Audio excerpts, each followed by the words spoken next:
बच्चों, नवांकुर डिजी लेसन में आपका स्वागत है। आज मैं आपको कक्षा 11 वाणिज्य संकाय के अंतर्गत अकाउंटेंसी सब्जेक्ट, इसको बही खाता एवं लेखाकर्मी बोलते हैं, कि इकाई 7 जिसका शीर्षक है वित्तीय विवरण का भाग 1 बताऊंगा। उसके विषय में बताऊंगा। जैसे कि बच्चों, आपको पहले बताया गया था कि लेखांकन की जो दोहरा लेखा प्रणाली है, उस प्रणाली के अंतर्गत लेखांकन के 3 चरण होते हैं। एक प्रारंभिक लेखा, जिसमें आपने जनरल और अन्य सहायक बहियों के विषय में पढ़ा, वो काम होता है। फिर अगला काम वर्गीकरण, जिसको खाता बही के नाम से जानते हैं, वो आपने देखा। और अब बीच में कुछ ऐसी चीज़ें आपको बताई गई, जैसे विनिमय विपत्र, मूल्यह्रास, अशुद्धियों का संशोधन, बैंक समाधान विवरण, तलपट। ये लेखांकन के ही भाग होते हैं, तो उसके विषय में आपसे बीच में चर्चा की गई। वो दोहरा लेखा प्रणाली का अध्ययन करते समय ये चीज़ें भी आवश्यक होती हैं, वो आपको बताई गई। अब हम दोहरा लेखा प्रणाली का जो अंतिम चरण होता है, इसको हम सारांश के नाम से जानते हैं, जिसके अंतर्गत वित्तीय विवरण तैयार किए जाते हैं। उस पर चर्चा करेंगे कि वित्तीय विवरण क्या होते हैं, वो बताएंगे। बच्चों, वित्तीय विवरण एक तरह से किसी भी व्यवसायिक इकाई का आर्थिक परिणाम या आर्थिक तस्वीर या परिणाम प्रदर्शित करते हैं। जैसे बच्चों, आप पढ़ते हैं, पढ़ाई करते हैं, तो 1 साल आप एक कक्षा विशेष में आप प्रवेश लेते हैं, साल भर पढ़ते हैं। पढ़ने के बाद आपकी वार्षिक परीक्षा होती है। वार्षिक परीक्षा करने का उद्देश्य होता है कि आपने क्या सीखा, कितने प्रतिशत सीखा, उसमें आप सफल रहे या नहीं रहे। वो एक तरह से आपकी पढ़ाई की तस्वीर होती है, जो अंक सूची के रूप में आपके सामने आती है। ठीक वैसे ही व्यापारी 1 वर्ष पूरा होने के बाद ये जानना चाहता है कि मैंने कितना लाभ अर्जित किया, या लाभ हुआ कि नहीं हुआ, कहीं हानि तो नहीं हो गई, और मेरे व्यापार की आर्थिक स्थिति अब कहाँ पहुँच गई, जब मैंने व्यापार शुरू किया था तब कहाँ थी और आज कहाँ है। वो हर वर्ष ये काम करता है, जिसको हम सारांश के रूप में जानते हैं, वित्तीय विवरण के नाम से जानते हैं। इसके अंतर्गत मोटे तौर पर 3 खाते बनते हैं। एक व्यापार खाता, जो सकल लाभ हानि के लिए होता है। एक लाभ हानि खाता, जो शुद्ध लाभ हानि के लिए होता है। और आर्थिक स्थिति के लिए चिट्ठा तैयार किया जाता है। सारांश में इसको व्यापार खाता, लाभ हानि को आय विवरण बोलते हैं। ये दोनों खाते हैं, खाते की श्रेणी में आते हैं। और चिट्ठा एक विवरण होता है, एक सूची होती है, खातों की एक सूची होती है। इसको चिट्ठे के नाम से या बैलेंस शीट के नाम से जाते हैं। बैलेंसों को एक सीट पर लिख लेते हैं, इसलिए इसको बैलेंस शीट भी कहते हैं। तो इसके लिए कुछ मैंने प्रश्न तैयार किए हैं, वो सारे प्रश्नों पर आप देखेंगे क्या है। पहला प्रश्न है, वित्तीय विवरण से क्या आशय है। जैसे कि अभी मैंने बताया कि व्यापार का परिणाम जानने के लिए साल के अंत में, ये साल के अंत में बनाए। साल के अंत से मतलब यहाँ व्यापारी हिसाब किताब रखने का एक निर्धारित समय होता है। अपने यहाँ अब प्रत्येक व्यापारी 1 अप्रैल से हिसाब किताब रखता है और 31 मार्च को वो ये खाते बनाए जाते हैं, जिन्हें वित्तीय विवरण या अंतिम खाते कहा जाता है। परंपरागत नाम इनको अंतिम खाते भी बोलते हैं। इसके अंतर्गत निर्माण खाता वे इकाइयाँ बनाती हैं जहाँ मैन्युफैक्चरिंग का काम होता है, निर्माण का काम होता है, वो व्यापार खाते के स्थान पर निर्माण खाता बनाती हैं। जो व्यापारिक इकाइयाँ ट्रेड का काम करती हैं, माल खरीदती बेचती हैं, वो व्यापार खाता बनाती हैं। फिर एक लाभ हानि खाता बनता है और एक चिट्ठा बनता है। इन सारी तीनों को सबको मिलाकर के हम वित्तीय विवरण बोलते हैं, या व्यापार का सारांश बोलते हैं, या इनको अंतिम खाते भी कह सकते हैं। मोटे तौर पर अब इनको आधुनिक रूप में 2 नामों से पुकारा जाता है। आय विवरण के अंतर्गत व्यापार खाता और लाभ हानि खाता आएगा। तो चिट्ठे को स्थिति विवरण भी बोलते हैं, कि तारीख विशेष को हमारी व्यापार की आर्थिक स्थिति कैसी है, स्थिति को प्रकट करता है। अर्थात हमारे कितने दायित्व हैं और कितनी संपत्ति हैं, ये बताता है। कि आज तारीख विशेष को हमें किन किन को पैसा देना है और क्या क्या हमारी संपत्तियों की स्थिति है, ये तैयार किए जाते हैं। इनको हम वित्तीय विवरण के नाम से जानते हैं। और दोहरा लेखा प्रणाली में ये सारांश का अंतिम चरण होता है, इसको सारांश ही। तो जो कुछ भी आपने जनरल से लेकर के खाते में जो कुछ भी किया, वो सारी की सारी चीज़ें सारांश के रूप में हमारे सामने पेश हो जाती हैं, इसलिए इसको सारांश कहा जाता है। चूँकि अंतिम तारीख को बनाते हैं इसलिए इनको अंतिम खाते कहते हैं। वित्तीय व्यापार की वित्तीय स्थिति को ये प्रदर्शित करते हैं, इसलिए इनको वित्तीय विवरण के नाम से भी जानते हैं, फाइनेंशियल स्टेटमेंट के नाम से भी इनको जाना जाता है। अब इनका क्या महत्व है, क्या उद्देश्य है, देखिए। वित्तीय विवरणों का महत्व उद्देश्य इन बिंदुओं से होता है कि व्यवसाय का परिणाम ज्ञात करना। जैसे अभी मैंने आपको बताया कि व्यापारी एक साल के अंत में ये जानना चाहता है कि मुझे कितना लाभ या हानि हुई। लाभ हानि ज्ञात करने के लिए तैयार किए जाते हैं। पहला उद्देश्य इनका ये, हर व्यापारी ये जानना चाहता है कि एक अवधि विशेष में, एक साल विशेष में, एक वित्तीय वर्ष विशेष में उसने कितना लाभ या हानि हुई, उसको ये जानना चाहता है, इसलिए तैयार किया जाता है। जैसे आप बच्चों एक साल पढ़ने के बाद ये जानना चाहते हैं कि हमने कितना सीखा, वो सीखने के लिए आपको वार्षिक परीक्षा ली जाती है और वो वार्षिक परीक्षा की आपकी तस्वीर मार्कशीट अंक तालिका के रूप में आपके सामने होती है, जो बताती है कि आपने कितने प्रतिशत सीखा। आर्थिक स्थिति की जानकारी भी वित्तीय विवरण से हमें मिलती है। व्यापार की आर्थिक स्थिति कैसी है, मजबूत है, कमज़ोर है, बहुत अच्छी है, इसके लिए चिट्ठा तैयार किया जाता है। ये भी उसका एक उद्देश्य होता है। व्यापारी समय समय पर ये जानना चाहता है कि उसकी आर्थिक स्थिति कैसी है, वो स्वयं के साधनों पर आश्रित है, बाहरी साधनों पर आश्रित है, बहुत सारी चीज़ें इससे हमें मिल जाती हैं, वो देखता है। फिर जब तक हम किसी चीज़ की तुलना नहीं करते तक तक हम आगे नहीं बढ़ सकते हैं। तो ये वित्तीय विवरण से हम क्या है, चालू साल के वित्तीय विवरणों की तुलना गत वर्ष के वित्तीय विवरण से करते हैं। उससे हमें पता चलता है कि हमारे व्यापार में क्या कमियां हैं और क्या अच्छाई हैं, खूबियाँ हैं। जब हमें कमियां पता चल जाती है तो उन कमियों को हम दूर करते हैं और खूबियों को और अच्छा करने का प्रयास करते हैं। तो एक तुलनात्मक अध्ययन भी किया जाता है। फिर यदि हमें कभी व्यापार का मूल्यांकन करना चाहे, जैसे कभी कई बार ऐसा होता है, यदि हम व्यापार बेचना चाहें तो हम कैसे पता करें कि हमारे व्यापार का मूल्य क्या है, या नहीं भी बेचना चाहें तो हम ये भी जानना चाहते हैं कि आज मेरे व्यापार की स्थिति क्या है, उसका क्या मूल्य है, इसलिए भी वित्तीय विवरण तैयार किए जाते हैं। व्यापार पर नियंत्रण, वित्तीय विवरण से प्राप्त जानकारी के आधार व्यापार पर आसानी से नियंत्रण किया जाता है, क्योंकि सारे काम व्यापारी स्वयं नहीं करता है, कर्मचारियों के से भी काम करवाया जाता है। बड़ी बड़ी इकाइयों सब कर्मचारी करते हैं, तो उस पर नियंत्रण कैसे किया जाए, तो वो सब इससे संभव हो जाता है। अब व्यापार खाता क्या है और लाभ हानि खाता है, दोनों के विषय में अलग अलग बताऊंगा मैं।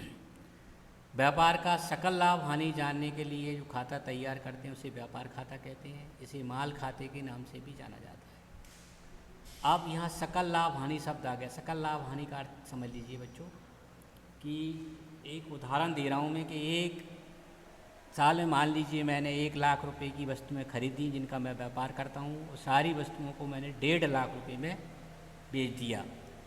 तो ये जो 1.5 लाख और 1 लाख का जो अंतर है, इसको वाणिज्य की भाषा में, अकाउंटिंग की भाषा में सकल लाभ के नाम से जाना जाता है। इसको सकल लाभ कहते हैं। तो अब चूँकि हम बहुत सारी वस्तुएं खरीदते हैं, बहुत सारी वस्तुएं बेचती हैं, अलग अलग प्रकार की होती हैं, अलग अलग प्रकृति की होती हैं, तो वो सब भाई एक वस्तु हम खरीद रहे हैं, बेच रहे हैं, उससे तो सीधा पता चल जाता है। लेकिन बहुत सारी वस्तुएं हम खरीदें और बेचें तो उनसे कैसा पता चले कि हमें सकल लाभ हुआ कि सकल हानि। तो इसके लिए व्यापार खाता तैयार किया। इसका बनाने की एक तकनीक होती है, तरीका होता है। इसके आधार पर हम फट से एक झटके में पता कर सकते हैं कि व्यापार को सकल लाभ हुआ या सकल हानि हुई। इसको माल खाता भी कहते हैं। माल खाता इसलिए कहते हैं कि व्यापार खाते में सारे माल खाते आकर के इकट्ठे हो जाते हैं, सारांश के रूप में जाते हैं। जैसे प्रारंभिक स्टॉक, अंतिम स्टॉक, क्रय विक्रय, क्रय वापसी, विक्रय वापसी और प्रत्यक्ष व्यय। प्रत्यक्ष व्यय भी माल खाते का ही भाग होते हैं। इसके विषय में आगे चर्चा करेंगे, प्रत्यक्ष व्यय क्या होते हैं।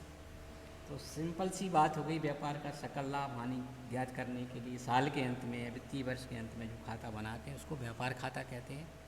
क्योंकि ये खाता है, कैसे तैयार होता है वो व्यवहारिक प्रश्न में आपको बताया जाएगा।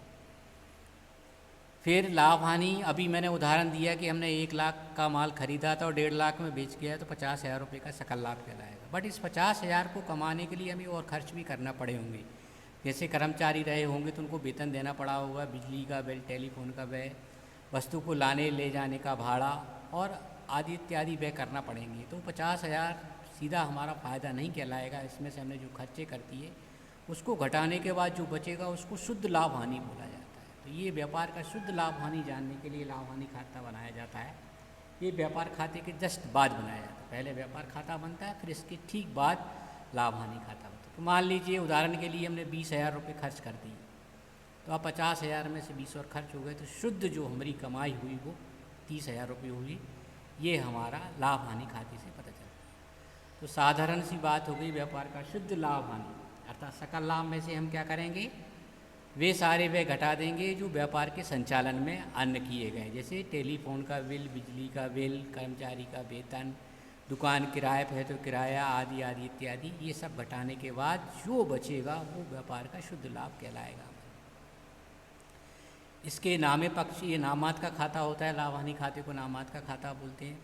नामे पक्ष में समस्त अप्रत्यक्ष व्यय लिखे जाते हैं और जमा पक्ष में समस्त अप्रत्यक्ष आयों का लेखा किया जाता है। इसकी शुरुआत व्यापार के सकल लाभ या हानि से होती है। जब व्यवहारिक प्रश्न करेंगे तो वहाँ और एक बार फिर से चर्चा इसके विषय में होगी। अब व्यापार खाता और लाभ हानि खाते बनाने के प्रमुख 2 उद्देश्य कौन कौन से। इन खातों को बनाने का मुख्य उद्देश्य ये है, देखो नंबर 1, जैसे अभी मैंने आपको बताया कि व्यापार खाते से हमें सकल लाभ हानि की जानकारी मिलती है और शुद्ध लाभ हानि की जानकारी लाभ हानि खाते से मिलती है। इस उद्देश्य से बनाए जाते हैं। व्यापार खाता किस उद्देश्य से, व्यापार का सकल लाभ हानि जानने के लिए, और लाभ हानि खाता व्यापार का शुद्ध लाभ हानि जानने। प्रत्यक्ष व्यय, अभी ये सभी मैंने बताया था कि जो व्यय माल से इनका सीधा संबंध होता है, माल को खरीदने बनाने में जो खर्चे होते हैं वो सब प्रत्यक्ष व्यय कहलाते हैं। जो माल की लागत को बढ़ाते हैं वो सब प्रत्यक्ष व्यय के नाम, ये इसकी परिभाषा होती है। तो अंतिम खाते बनाते समय व्यय को 2 भागों में बांट देते थे हम, एक प्रत्यक्ष व्यय और एक अप्रत्यक्ष व्यय।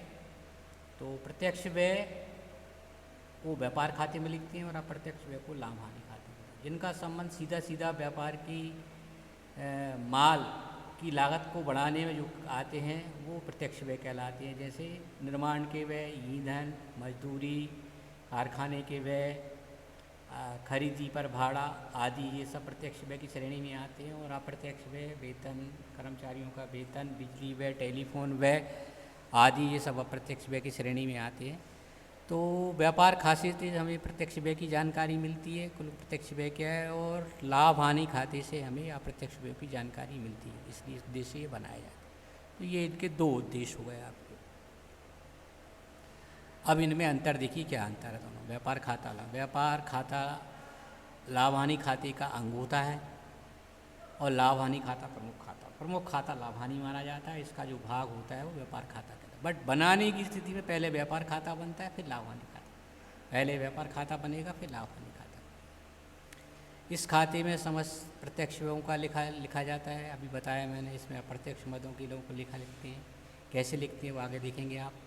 इस खाते का शेष सकल लाभ हानि दिखाता है, इस खाते का शेष शुद्ध लाभ हानि, ये सब चर्चा हो चुकी।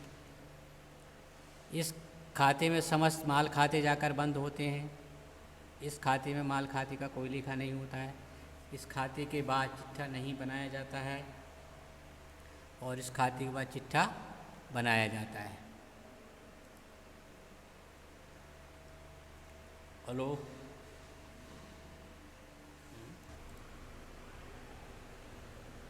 तो बच्चों ये अंतर हो गया व्यापार खाता और लाभ हानि खाते में। इस खाते के बाद चिट्ठा नहीं बनाया जाता, इस खाते के बाद चिट्ठा बनाया जाता है। अब आगे का क्वेश्चन है, अंतिम स्कंद से क्या क्या आशा है। इसका पहले भी चर्चा हो चुकी है, लेकिन यहाँ पर चूँकि इसकी उपयोगिता है इसलिए इसके फिर से इस पर बात करते हैं। साल के अंत में व्यापारी के पास जो बिना बिका माल बचता है उसे अंतिम स्कंद या रहती या स्टॉक कहा जाता है। व्यापार का लाभ हानि ज्ञात करने के लिए इसका मूल्यांकन करना जरूरी होता है, क्योंकि हम जब व्यापार का परिणाम जानते हैं तो ये पता करना जरूरी होता है कि हमारे पास कितना बिना बिका माल बचा है उसको अंतिम स्कंद के नाम से जानते हैं। इसके मूल्यांकन की बहुत सारी विधियाँ हैं, लेकिन सामान्यतः स्कंद का मूल्यांकन बाजार मूल्य और लागत मूल्य में से जो कम होता है उस पर करना चाहिए। ये परंपरागत विधि है। जितने का हमने माल खरीदा है और बाज़ार में जो मूल्य उनसे दोनों का हमें उस मूल्य पर इसको करते हैं। तो साधारण सी बात हो गई, व्यापारी जितना माल खरीदता है उसमें पूरा माल नहीं बिकता है। जो माल बिना बिका रहता है उसको अंतिम स्कंद या अंतिम रहतिया या स्टॉक के नाम से जाना जाता है। यही अंतिम स्टॉक अगले साल के लिए प्रारंभिक स्टॉक हो जाता है। इसी को अगले साल प्रारंभिक स्कंद के नाम से जानते हैं। चिट्ठा, अब चिट्ठे की बात हो गई। जैसे अभी आपको बताया था कि वित्तीय विवरण में 3 चीज़ें आती हैं, एक व्यापार खाता, लाभ हानि खाता और चिट्ठा आ गया। चिट्ठा व्यापार की आर्थिक तस्वीर को प्रदर्शित करता है।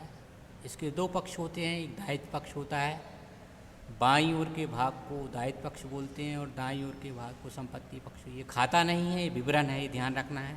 इसमें डेबिट क्रेडिट पक्ष नहीं होते हैं। तो साल के अंत में व्यापार की आर्थिक स्थिति जानने के लिए जो विवरण तैयार किए जाते हैं उसे चिट्ठा या स्थिति विवरण या बैलेंस शीट के नाम से जानते हैं। 2 पक्ष हैं, दायित्व पक्ष, संपत्ति पक्ष। बाईं ओर के भाग को दायित्व पक्ष, दाईं ओर के भाग को संपत्ति। दायित्व मतलब एक तारीख विशेष को हमें किस किस को पैसा देना है, वो दायित्व कहलाते हैं। और तारीख विशेष को हमारे पास व्यापार में क्या क्या संपत्ति हैं वो तस्वीर हमारे सामने सारांश के रूप में आती है, वो चीज़ को चिट्ठा कहते हैं। क्रम बंधन के आधार पर चिट्ठे बनाने की 2 रीतियाँ हैं। संपत्तियों को, दायित्वों को लिखने का एक निश्चित क्रम होता है, इसको क्रम बंधन कहते हैं। चिट्ठे में जो संपत्ति और दायित्व लिखे जाते हैं इनको एक निश्चित लिखने का क्रम होता है। एक तरलता का क्रम होता है और एक स्थिरता का क्रम होता है। ये व्यवहारिक जब प्रश्न आएंगे तब इसके विषय में और चर्चा की जाएगी कि तरलता का मतलब क्या है और स्थिरता का मतलब क्या है और कैसे बनाया जाता है। तो व्यवहारिक प्रश्नों में विस्तार से चर्चा होगी। बस सरल रूप में एक तारीख विशेष को, चिट्ठा हमेशा तारीख विशेष को ही बनता है और साल के अंत में ही बनता है, जिससे हमारे सामने व्यापार की आर्थिक तस्वीर आती है। और वो आर्थिक तस्वीर जानने के लिए हम खातों के शेष को क्या करते हैं, बैलेंसों को शीट पर लिखते हैं, इसलिए बैलेंस शीट बोलते हैं। बच्चों, जैसे आपने तलपट बनाया था, तलपट में आपने देखा कि तलपट में हम क्या करते हैं, सारे खातों के, जिन खातों के नामे शेष हैं वो एक तरफ लिख लेते हैं, जिन खातों के जमा शेष हैं उनको एक तरफ लिख लेते हैं। नामे शेष और जमा शेष में से फिर जो तलपट हमारा तैयार हो जाता है, इसी तलपट के आधार पर हम ये वित्तीय विवरण बनाते हैं। इसमें क्या करते हैं, जो तलपट में जो सारे खातों के शेष लिखे हैं, तो माल खाते और सब प्रत्यक्ष व्यय के खाते तो अपने व्यापार खाते में जाकर बंद हो गए। समस्त अप्रत्यक्ष व्यय और आय के खाते लाभ हानि खाते में जाकर बंद हो गए।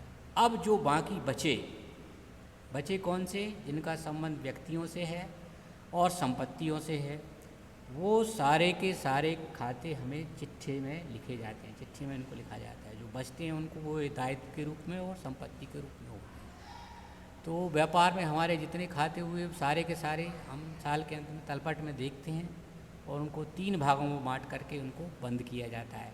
एक, पहले वे जो व्यापार खाते में जाकर बंद होंगे, उसमें सभी माल खाते और प्रत्यक्ष व्यय के खाते आ गए।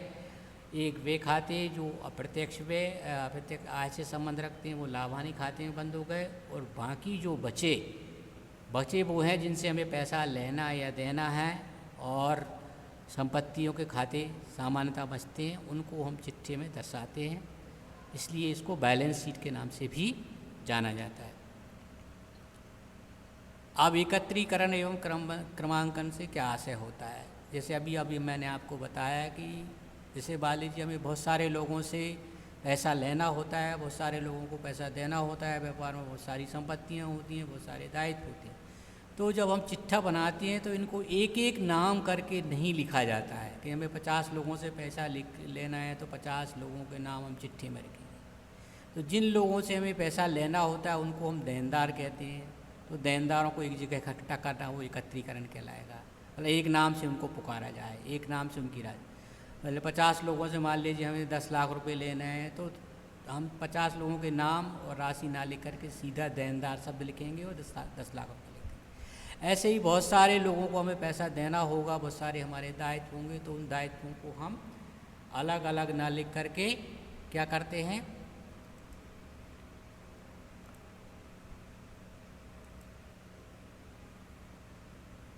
अलग अलग ना लिख करके,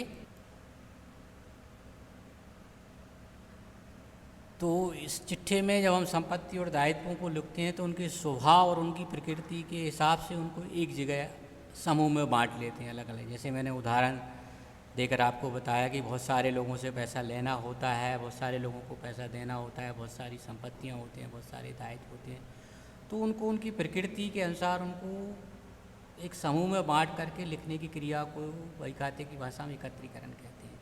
जिनसे हमें पैसा लेना होता है बच्चों, वो आपके देनदारों के नाम से लिखेंगे, जिनको देना होता है उनको लेनदार के नाम से लिखेंगे। दायित्वों को भी दो भागों में बांट लेते हैं, एक चालू दायित्व होते हैं और एक स्थिर दायित्व होते हैं। संपत्तियां भी दो भागों में बढ़ जाती हैं, एक स्थायी संपत्तियां होती हैं, दूसरी चालू संपत्तियां होती हैं। ये थोड़ा तकनीक का काम होता है, ये अभ्यास से ही आता है, वो काम एकत्रीकरण कहलाता है। तो जब चिट्ठा बनाते तो पहले हम संपत्ति और दायित्वों का एकत्रीकरण कर लेते हैं। फिर अगला जो है क्रमांकन के अंतर्गत आता है। क्रमांकन क्या होता है कि क्रमांकन के अंतर्गत हम सारी संपत्तियों को और दायित्वों को एक निश्चित क्रम में लिखते हैं। लिखने का उनका एक क्रम होता है, वो या तो स्थिरता का क्रम होता है या तरलता का क्रम होता है। तो सामान्यतः स्थिरता के क्रम में क्या होता है, पहले हम वे दायित्व लिखते हैं जिनका भुगतान हमें सबसे आखिरी में करना होता है, फिर उसके बाद किसका नंबर आता है, फिर उसके बाद किसका नंबर आता है। जब अपन चिट्ठे वाला व्यवहारिक प्रश्न करूँगा तब उसको ठीक ढंग से अच्छे से मैं आपको फिर से इस बात को रिवीजन में लेंगे, पुनरावृत्ति में लेंगे। आपको इससे पता चलेगा कि क्रमांकन या क्रमबंधन वास्तव में होता क्या है, तरलता होती क्या है और स्थिरता होती क्या है। प्रत्यक्ष व्यय के विषय में चर्चा वैसे हो चुकी है, फिर से प्रश्न आ गया। वे व्यय जिनका संबंध माल के क्रय से होता है, ऐसे व्ययों को प्रत्यक्ष व्यय कहते हैं। इस प्रकार के व्यय माल को खरीदने या निर्माण में किए जाते हैं। ये व्यय खरीदे गए माल का ही भाग होते हैं। इन व्ययों के कारण माल की लागत में वृद्धि होती है, जैसे क्रय पर भाड़ा, मजदूरी, आयात कर, ईंधन या शक्ति, उत्पादन व्यय, कारखाने के व्यय आदि। इनको प्रत्यक्ष व्यय कहते हैं। उनको व्यापार खाते में लिखते हैं। सरल भाषा में जो माल की लागत को बढ़ाएं, वो अर्थात माल को विक्रय योग्य स्थिति में पहुंचाने के पहले पहले जो माल से संबंधित व्यय होते हैं वो प्रत्यक्ष व्यय कहलाते हैं। इनको हम माल क्रय में ही इनको जोड़ दिया जाता है। इसी के आधार पर हम तभी विक्रय मूल्य का निर्धारण कर पाते हैं कि जब तक कोई वस्तु पूर्ण निर्मित रूप में नहीं आएगी, विक्रय योग्य स्थिति में नहीं आएगी, तब तक हम उसका विक्रय मूल्य निर्धारण करना कठिन काम होता है। इसलिए वो जो वस्तु हमने खरीदी है और खरीदने से लेकर विक्रय योग्य स्थिति में पहुंचाने तक जो सारे खर्चे होते हैं वो सब के सब व्ययों को हम प्रत्यक्ष व्यय के नाम से, डायरेक्ट एक्सपेंसेस के नाम से बोलते हैं। और जब हम अंतिम खाते बनाते हैं, सारांश तैयार करते हैं, तो इनको व्यापार खाते के डेबिट पक्ष में लिखा जाता है। बहुत सारे नाम होते हैं, मोटे तौर पर यहाँ पर आ गए आपके क्रय पर भाड़ा, मजदूरी, आयात कर, ईंधन, शक्ति व उत्पादन। अब अप्रत्यक्ष व्यय वे व्यय जो माल बेचने व व्यापार के संचालन से संबंधित होते हैं। प्रत्यक्ष व्यय वे हो गए इनका संबंध व्यापार के संचालन संबंध रखते हैं, उनका अप्रत्यक्ष व्यय कहते हैं। लाभ हानि खाते में जाकर बंद होते हैं। इन व्यय को करने से व्यापार के लाभ में कमी होती है। अभी वैसे मैंने आपको बताया था कि वेतन, कर्मचारियों को हम वेतन देते हैं। डेप्रिसिएशन भी मूल्यह्रास भी उसकी श्रेणी में आ जाती है। आपकी बिजली का बिल, टेलीफोन का व्यय, विक्रय पर भाड़ा, स्टेशनरी और भी बहुत सारे व्यय होते हैं। इनका संबंध विक्रय संबंधी क्रियाओं से, कार्यालय से संबंध होता है, वित्त से संबंध होता है। जैसे ब्याज देते हैं, कार्यालय में भी व्यय करते हैं, वो कार्यालय व्यय के नाम से जाने जाते हैं। संपत्तियों को का वर्गीकरण। अब संपत्तियों को जैसे हम अभी मैंने बताया था कि चिट्ठी में दो चीज़ें होती हैं आपकी, एक दायित्व होते हैं, दूसरी संपत्तियां होती हैं। तो दायित्व को चिट्ठी में बाएं तरफ लिखते हैं, संपत्तियों को दाएं तरफ लिखते हैं। तो पहले चिट्ठी में जो संपत्तियां लिखी जाती हैं उनको मोटे तौर पर दो भागों में बांटा है। एक स्थायी संपत्तियां जिनको गैर चालू संपत्तियां भी कहा जाएगा, और एक चल या चालू संपत्तियां कहा जाएगा। तो सारी संपत्तियों का जब हम एकत्रीकरण करेंगे तो उनको दो मोटे तौर पर दो भागों में बांटा जाएगा। स्थायी संपत्तियां कौन सी होती हैं बच्चों? जिनका जीवन काल लंबी अवधि का होता है और ये विक्रय करने के लिए नहीं खरीदी जाती हैं, अपितु व्यापार में उपयोग के लिए होती हैं। जैसे भूमि, भवन, फर्नीचर, मोटर, गाड़ी, आदि ये सब के सब भवन भी इसके अंदर आ गया, व्यापार का भवन आ गया, भूमि आ गई, फर्नीचर आ गई, मोटर आ गई, और भी कोई साधन होता है वो सारी की सारी संपत्तियों को उनको स्थायी संपत्ति के नाम से पुकारा जाता है। ये बेचने के लिए ही नहीं होती, एक बार खरीद लेते हैं तो लंबे समय तक व्यापार में उपयोग में आती हैं। ऐसी सारी संपत्तियों को स्थायी संपत्ति या गैर चालू संपत्तियों के नाम से भी जाना जाता है। तो ये व्यापार के स्वभाव पर निर्भर करता है कि और कौन कौन सी बड़े बड़े कल फैक्ट्रियाँ होती हैं, उनमें मशीनरी लगी होती है, व्यापार के स्वभाव पर संपत्तियों के नाम बदलते रहते हैं, बहुत सारी चीज़ें होती हैं। बट उनकी विशेषता यही होती है, एक बार खरीद लिए थे इनको बेचते नहीं हैं, लंबे समय तक काम करते हैं, इस पर खर्च होने वाली राशि बड़ी होती है। चालू संपत्तियाँ वे होती हैं सामान्यतः बेचने के मकसद से खरीदी जाती हैं, एक साल के अंदर इनको हम रोकड़ में बदल देते हैं, जैसे स्टॉक, देनदार, विनियोग, प्राप्य आदि ये चालू संपत्तियाँ कहलाती हैं। स्टॉक एक साल में बिक जाता है, देनदारों से सामान्यतः एक साल में पैसा प्राप्त हो जाता है, विनियोग सामान्यतः हम एक साल में बेच देते हैं, प्राप्य पत्र का पैसा भी हमें एक साल के अंदर अंदर प्राप्त हो जाता है। तो इन संपत्तियों को चालू संपत्ति के नाम से जानते हैं और उनके और भी बहुत अनेक नाम हैं, धीरे धीरे करके आप इनके नाम सीखेंगे। इसके अलावा संपत्तियों को और भी थोड़ी बारीकी से उनका वर्गीकरण करते हैं तो तरल संपत्ति हो जाती है, नाममात्र की संपत्ति होती है, क्षयशील संपत्ति, संभाव संपत्तियों को भी संपत्तियों के प्रकार माने जाते हैं। तरल संपत्ति से मतलब हो गया जो संपत्ति जितनी जल्दी रोकड़ में बदलती है उतनी तरल कहलाती है। नाममात्र की संपत्तियाँ, संपत्ति ना होते हुए उनको संपत्ति मान लेना, वो नाममात्र की संपत्ति कहलाती हैं। क्षयशील संपत्ति मतलब जिनका संपत्ति तो हैं बट वे नष्ट जल्दी होती हैं, ऐसी क्षयशील संपत्ति। संभाव संपत्तियां भी होती हैं जो किसी घटना विशेष पर निर्भर करता है कि जो व्यापार की संपत्तियां होंगी। ये थोड़ी और बारीकी से पढ़ने का होता है बट मोटे तौर पर ये बात आपकी आ जाती है। अब दायित्वों का वर्गीकरण देते हैं। दायित्वों को दो मोटे तौर पर दो भागों में बांटा है, एक स्थायी दायित्व, दूसरे चालू दायित्व। या स्थायी दायित्व को गैर चालू दायित्व के नाम से भी पुकारा जाता है। तो वे दायित्व जिनका भुगतान दीर्घकाल के बाद किया जाता है या व्यापार की समाप्ति के समय ही किया जाता है, स्थायी दायित्व कहलाते हैं। या ऐसे दायित्व जिनकी भुगतान की अवधि 1 वर्ष से अधिक हो, स्थायी दायित्व के नाम से जाना जाता है। 1 साल, 2 साल, 3 साल या ऐसे कुछ दायित्व ऐसे ही होते हैं जिनका भुगतान केवल फर्म के समापन पर ही किया जाता है, जैसे ऋण पत्र, बैंक ऋण, और भी कोई से हमने उधार लिया है 5-7 साल के लिए, 10 साल के लिए, तो ऐसे दायित्वों को ऐसा पैसा है जिसका भुगतान 1 वर्ष से अधिक अवधि के लिए होता है वो स्थायी दायित्व या गैर चालू दायित्व के नाम से जाना जाता है। ये इसकी पहचान होती है। भुगतान करने के स्वरूप से ही हम इसको पहचान पाते हैं कि कैसा है। फिर चालू दायित्व जिनका भुगतान 1 वित्त वर्ष के अंदर, 1 साल के अंदर अंदर करते हैं, ऐसे दायित्वों को चालू दायित्व कहते हैं। तो लेखांकन की दृष्टि से इन सब का अलग अलग महत्व होता है, उपयोगिता होती है। जब हम चिट्ठा बनाते हैं तो लिखने का भी इनका क्रम होता है। पहले जैसे स्थिरता के क्रम में पहले चालू स्थिर दायित्वों को लिखते हैं, फिर चालू दायित्वों को लिखते हैं। ऐसे संपत्तियों, स्थायी संपत्तियों को लिखते हैं। लेनदार, देयपत्र, आदित्य व्यय आदि इसके उदाहरण हैं। लेनदारों को हम सामान्यतः 1 वर्ष में पैसा भुगतान कर देते हैं, देय पत्रों का भी 1 साल में भुगतान कर देते हैं, आदित्य व्ययों का भी 1 वर्ष के अंतर्गत का भुगतान हो जाता है। इसके अलावा एक संभाव दायित्व भी होते हैं लेकिन इन्हें चिट्ठी में नहीं दर्शाया जाता है। ये भी दायित्व होते हैं जो किसी घटना के घटित होने पर दायित्व हो सकते हैं। जैसे न्यायालय में कोई हमारा प्रकरण विचाराधीन है और उसका यदि निराकरण हमारे पक्ष में नहीं आता है तो फिर हमें वो पैसा देना पड़ता है। ऐसे दायित्वों को संभाव दायित्व के नाम से जाना जाता है। कोई भी प्रकरण न्यायालय में चल रहा है और ऐसी स्थिति में मान लीजिए न्यायालय ने हमारे पक्ष में फैसला नहीं दिया तो उतनी राशि का भुगतान हमें करना होता है और इनको चिट्ठी में नहीं दर्शाया जाता है क्योंकि ये तो संभावित है, हमारे पक्ष में भी फैसला आ सकता है। तो ये बच्चों वित्तीय विवरण के भाग 1 के विषय में जानकारी थी। अब वित्तीय विवरण का भाग 2 और आप पढ़ेंगे, उसके विषय में आपको बताऊंगा।